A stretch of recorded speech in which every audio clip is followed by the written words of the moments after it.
My dear people of Southern Cameroon's Ambazonia, I come to you on this 11th day of January in the year of our Lord 2018 with a message of hope in the midst of the current seeming despair that has taken possession of our minds. The times are definitely rough. The tides are not the best. The messages that come across from everywhere do not seem so much to give us the impression that there is light at the end of the tunnel most of the time. But the truth, dear people, is that it is in times like this that we know the true revolutionaries. It is in times like this that our resolve to actually obtain the liberation of Southern Cameroons will be tested. We had crossed the first veritable test. That was in January 2017. Now this is January 2018. We have another very, very important test. How we manage this situation will determine the outcome of our revolution. When times get tough, the tough get going. The people of Southern Cameroons have suffered enormously for 57 years. We all listened with a lot of awe. Our comrade Cho Ayaba talked to us yesterday. He recalled and took us back down memory lane, botched attempts at liberating Southern Cameroons. And all those attempts were thwarted in circumstances that sound similar. But of course, we must remind ourselves that no two circumstances in history ever look the same. The current situation and the current struggle is different from all the other attempts that have taken place in the past because about 80% or more of Southern Cameroons are on board the struggle. The handful that are still resistant to change are those who believe that the advantages that they are having today will never ever be enjoyed by them and their descendants in the free Southern Cameroons. But let me draw our attention to the fact that a lot of people are resistant to change because they have never, ever been able to test a new experience. Fellow comrades, caught up in a situation like this one, what we need more than ever before is a resolve to keep going. Let me talk to us briefly about the situation on the ground here in Nigeria. Right now, breaking this morning, the 11th day of January, our interim president and the members of his cabinet kidnapped on the 5th of January are still held incommunicado. They have not been allowed to talk to a lawyer.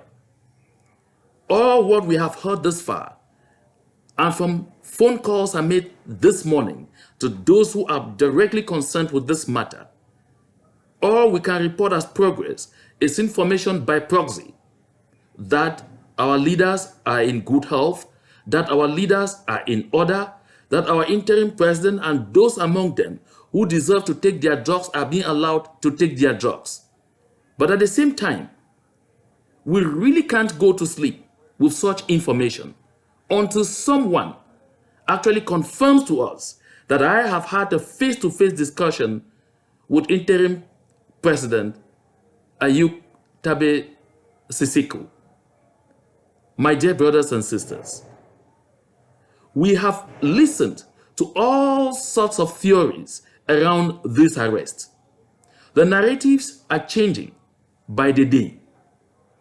At some point, we are told by some who swear to have the secret of the gods that our leaders were not just kidnapped, but they have been taken into some confinement so that they should have a dialogue, the dialogue that Mr. Paul Biya has refused to have and has generally proposed to us by the dialogue of weapons.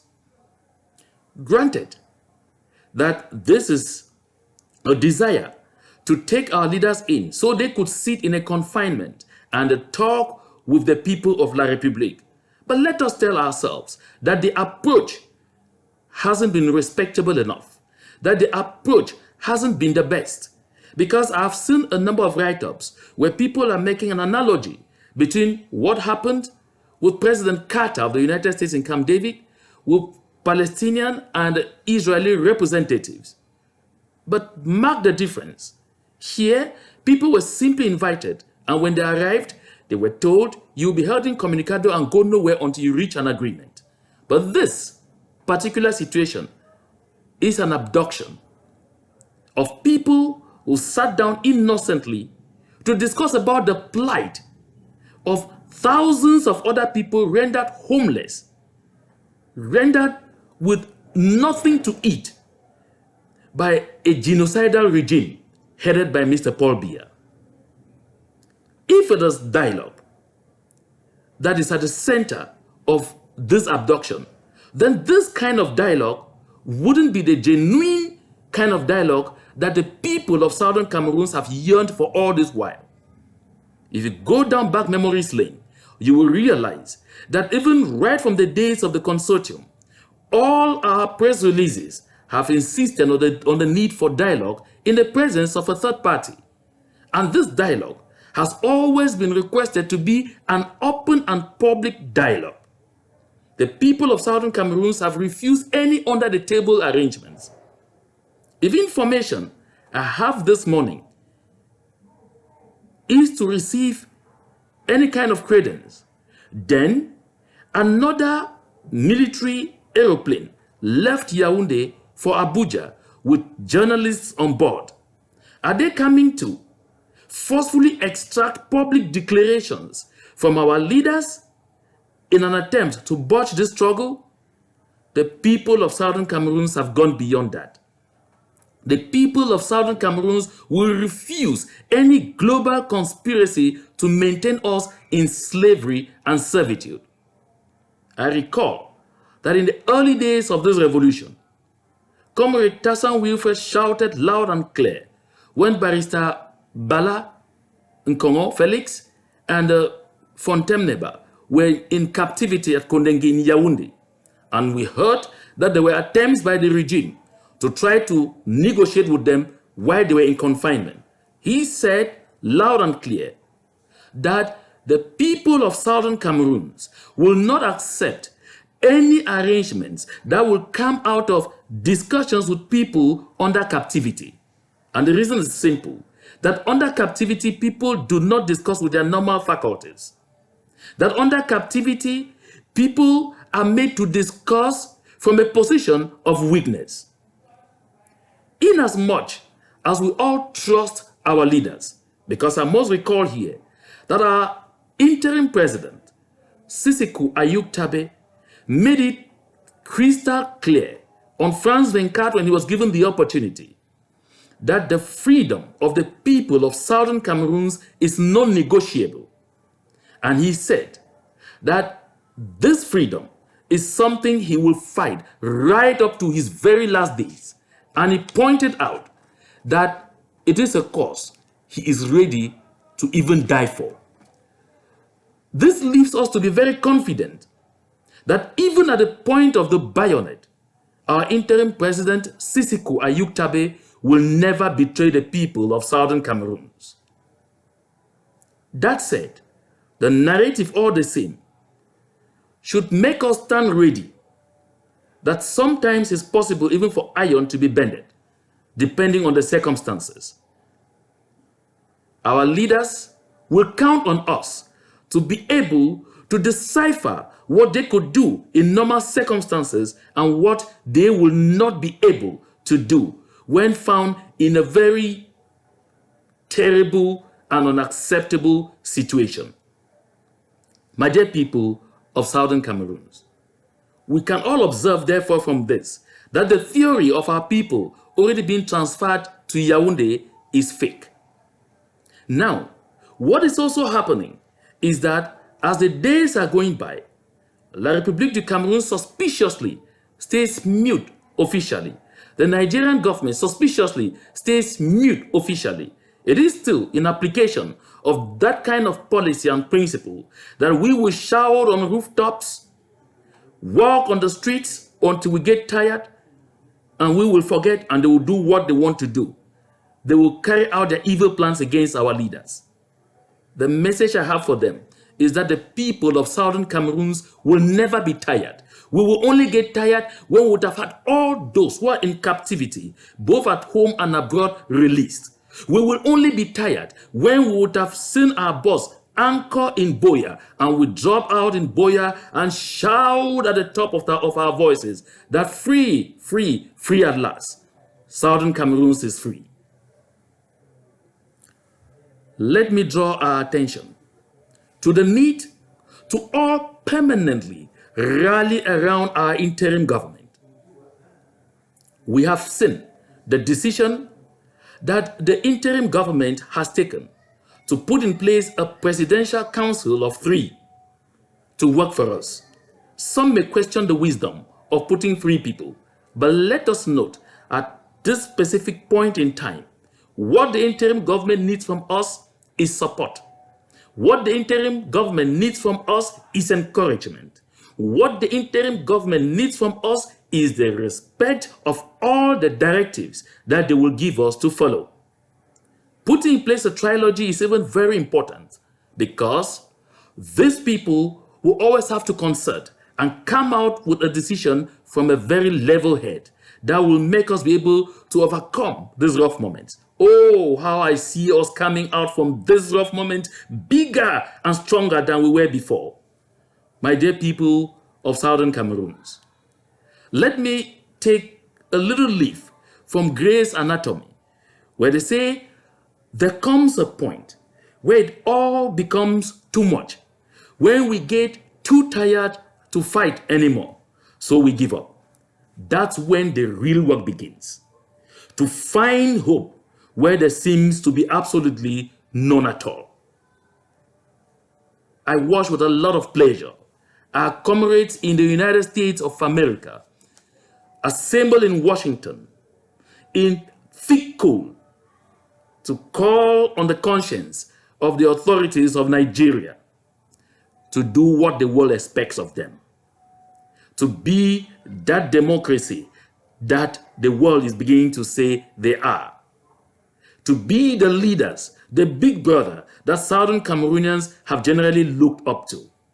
These are the kind of actions that will have a far-reaching effect. Our comrades in South Africa are mobilizing. I have indications that even our comrades in faraway Manila, who have not yet been seen a lot nor heard a lot, are also mobilizing to go out there and register their voices to the world.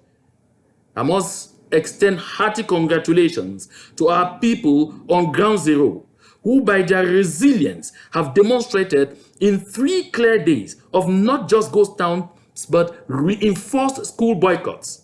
Even some of the schools that were full before the Christmas break were totally empty, are totally empty, and should and will remain totally empty until La République du Cameroon and the rest of the world know that the people of Southern Cameroons mean business. Let us remember that life's greatest lessons are usually learned at the worst times and from the worst mistakes. Take it from me also, and I know that a lot of us enjoy the good book. And T.D. Jakes says God's grace is painted on the canvas of despair. So for those of us who are beginning to be so frightened, who are beginning to be so discouraged, who are beginning to be so downcast, this is the time for you rather to arise and say, if they had not heard my voice, this is the time for my voice to be heard. I recall during the visit of President Sisiku Ayuk Tabe Julius to the United States and in Maryland, I had the privilege to be with him during that visit. And I recall that I said there that, folks, what we are after is independence. And independence means freedom. Freedom has never been handed down to anyone on a platter of gold. So let us be ready for the long haul. And I guess we all now understand that this struggle is not ending today. It's not ending tomorrow, but it will not take too long. Let us hang in there and let us stay steadfast. Let us remain determined, and we shall attain our objective. Take note that, like Soren Kierkegaard says, the most common form of despair is not being who you are. Let us, the people of Southern Cameroons, remain who we are. Let us remain the strong-minded people we are. Let us remain those people who have demonstrated over time that in as much as we are peaceful, in as much as we hate war, in as much as we hate violence, we can rise up and respond in equal measure when you take us too far, when the provocation gets beyond acceptable limits, when the threshold is pushed beyond the comfort zones. Let me take us to Cesar Chavez, who says, we draw our strength from the very despair in which we have been forced to live. That is why we shall endure. We shall endure because for 57 years, all we have done is endure. For 57 years, we have never had a moment to rejoice. For 57 years, we have seen the economy of Southern Cameroons broken, depleted. We have seen Southern Cameroons exploited, raped. For 57 years, we have known torture, be it psychological, be it physical. In every form, we have seen torture. For 57 years, we have really not had any cause to smile. Oh, how I recall when I was down at the refugee camps at Amana. I looked into the eyes of this young girl, Aya, whose video I put out there. And despite the fact that she doesn't know where her brothers and sisters are, despite the fact that before her very eyes, she saw comrades, she saw friends, she saw brothers brought down by the bullets from the guns of soldiers of La République, she said, I will only go back to Akwaya when Ambazonia would have acquired its independence, when the independence of Southern Cameroons would have been restored. What story shall we tell young Aya if we get tired? What story shall we tell these little children who have taken time to be able to memorize and practice how to sing the anthem of the Ambazonia? Oh, how I feel when I look at them with their innocent eyes shouting, Ambazonia, land of freedom. Oh, how I feel like crying. But today I will be strong. My dear people of Southern Cameroons, we all heard our Secretary of Communication, Comrade N, say and caution all of us, let us avoid the blame game. This is exactly where the enemy is waiting for us. This is exactly where La République expects us to be. Because even from within the pit of hell, even from within the confines of La République, conspiracy theories will come out, indicting one Southern Cameroonian or the other, bringing suggestive ideas that this or that person is the one that gave us information, is the one that leaked the position of that meeting, is the one that leaked everything that helped us to capture these people. And the reason is simple, just to keep us in tatters, just because they know that we like to use the social media to say everything that we do. Just because they know that when we begin to accuse ourselves on social media, we shall bring out more information that will rather implicate our leaders than help free them. Please, the wisdom of the interim government on calling on us to desist from this kind of practice is sacrosanct. Let us all get glued to that wisdom and avoid what is happening right now. Because I see even some writings already talking about arms, interim government, ADF, and all whatnot. But we all know that our interim government had talked about the need for self-defense, but has never ever adopted terrorist approaches, but has never ever gotten involved in any kind of unlawful military practices on the territory of the Federal Republic of Nigeria. So let us avoid making stupid suggestions that will rather bring pain to our people than set them free. My dear brothers and sisters, we must keep the faith. The most amazing things in life tend to happen right at the moment you're about to give up hope. This is why I will not end this discussion without taking a leaf from Martin Luther King Jr. Of course, you know he will be honored on the 15th of January. And Comrade Joe Ayaba has joined his voice to the interim government to call on all of us again to join in Washington for yet another demonstration where we shall create another huge media exposure for our revolution. What I see today, that it was possible for me to watch Comrade Ayaba on SCBC Talk yesterday, is a clear demonstration of the fact that the need, the importance of unity is sinking in our brains. This is a clear show, a clear demonstration to the enemy that we, the people of Southern Cameroons, are purposeful. That though there are moments when we can quarrel, but when you touch one of us, we will all come together and we will all put our energy together and we will bring you down. Mr. Paul Biya and the folks of La République, if you thought that when you captured Bala and Fontaine, the revolution will end, you saw it for yourself. That the duo of Comrades Tapang and Mark did a wonderful job. If you are thinking that by laying hands on our interim president, Sisiku and the members of his cabinet, you will put this revolution to an end, you need to go back to school. You need to rethink, because Southern Cameroons has a reservoir of leaders, millions of leaders on the line. But let me assure you, nothing, not even a hair, should drop off the head of our interim president, Comrade Sisiku, or any of those arrested for that matter, because it's not going to be easy. This battle, Mr. Paul Biya, has just started. This battle, Mr. Paul Biya, has just started. I guess you have seen for yourself that despite the arrest of these people, the terrorist soldiers of La République du Cameroun, who are determined to continue causing havoc on our terrain, a good lot of them continue to come to you in sacks. Let us end with this word of wisdom from Martin Luther King Jr. This is what he says, that darkness cannot drive out darkness. Only light can do that. Hate cannot drive out hate. Only love can do that. My dear brothers and sisters, this is an indication that at this point in time, for victory to securely come our way, it is going to be love that will lead. So fellow comrades, let love lead.